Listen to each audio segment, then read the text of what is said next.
Good morning, good afternoon, good evening, fellow viewers, wherever you're watching me from. My name is Mengangacha, and I am here to bring you information from the channel The African Immigrant. So today, join me today to today. Join me today. I'm going to bring you give. I'm going to be sharing with you today the five most important things to consider before you travel to Canada. I'm going to be sharing with you today the five very important things to consider before you travel to Canada. So, if you're ready, let's go. So, the first thing to consider before you travel to Canada is to plan your travel. Yes, you heard me right. Plan your travel. So most visas are granted, and when they are granted, they give you enough time to plan your travel. Some visas even have about 1 year of expiring date. Yeah. So if you have the type of visa that have a 1 year time to expire, it's allowing you to plan your travel. Why do you have to plan your travel? Yes, you have to plan your travel because of one of the reason is that the climatic conditions are very different. So if you plan your travel, you will be able to book your flight, say during the spring or during the summer. This allows you to be able to transition when you arrive to the summer, to the winter. So, if you arrive during the spring or during the summer in Canada, it will allow you to have that smooth transition into the winter periods. And the winter periods are very cold. Sometimes we have below minus 40 degrees centigrade and even more, less than that. So it's very cold.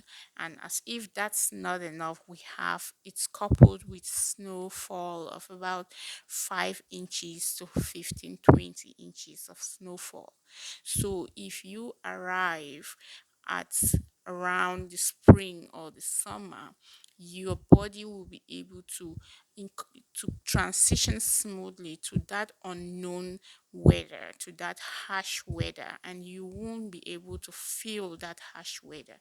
You will be able to prepare for the harsh weather in terms of right clothing, right shoes, and so on. So, plan your travel and you have that smooth transition to the winter seasons. The second most important thing to consider before you travel is cash. Yes, you heard me right, cash. I know we in Africa we are not rich, but save, save, save. If you know that you're about to travel to Canada, save enough money. Hold a certain amount of money, liquid cash. I mean liquid cash.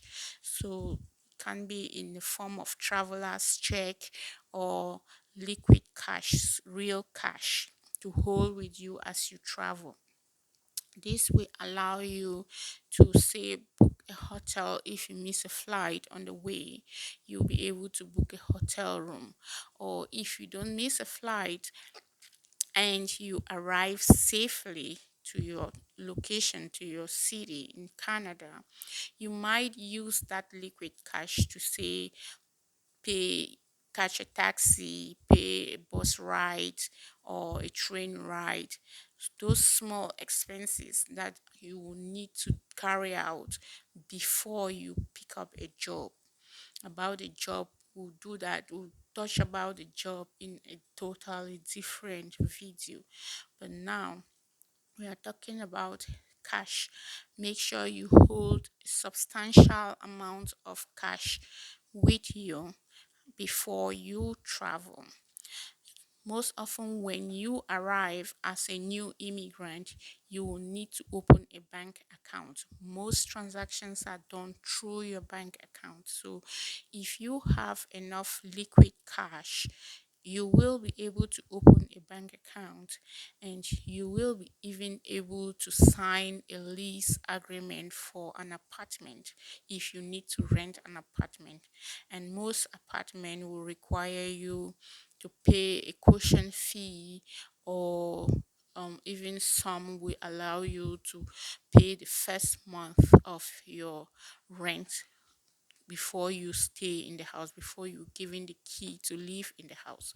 So liquid cash will allow you to open your bank account, um pay for your bus passes, pay for your train rides, pay your phone bills, and all of those temporarily before you catch up, or before you are able to pick up a real job to continue to pay those expenses. Number three aspect that you have to consider before you travel to Canada will be your credentials. Before traveling to Canada, make sure you have your credentials from your home country. It is okay to carry your credentials with you. In Canada, we have um, agencies that will evaluate your foreign credentials and adapt it to the Canadian system. This will allow you to be able to look for a job, or to be able to apply for a program in schools if that's what you want to do. So carry your foreign credentials with you when you are traveling. Even your birth certificates, you can carry them. And most important, your vaccination records. Make sure you have your vaccination records with you.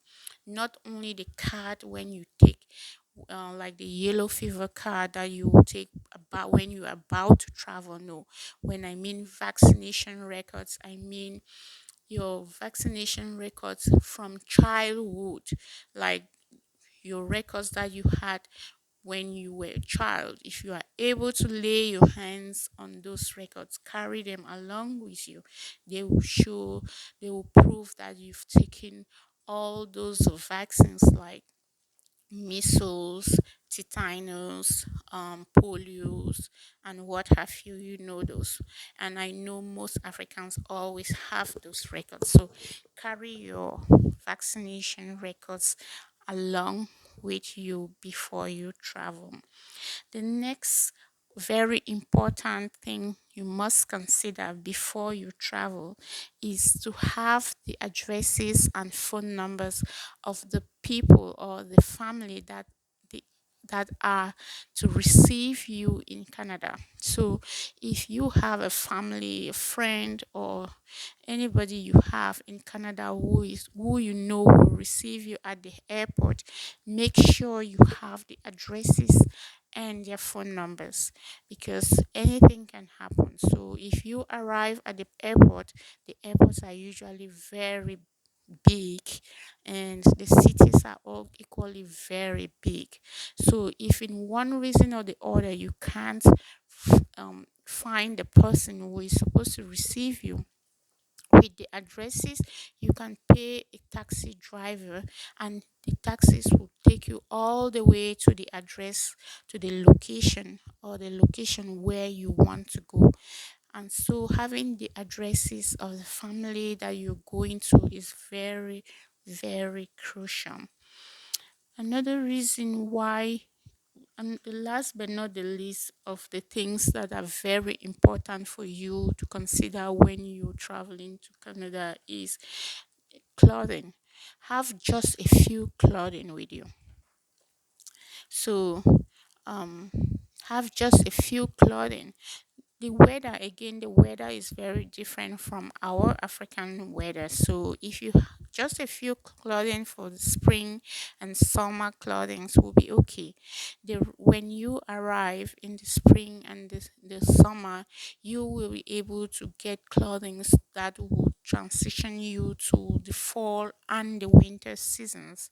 And most often, than not. There are charitable organizations, um, churches, and non-profit organizations that welcome newcomers, and they most often provide those um, clothings and shoes for to suit the winter season. So you bring just few clothings for the spring and summer. You don't need equipments, mattresses. All those most often are donated by charitable organizations for newcomers. So um you just need to make sure that you're ready to face the uncertainties that you've come to that you've come all along from Africa. So if you enjoyed this video, give me a thumb up and subscribe for more. Thank you.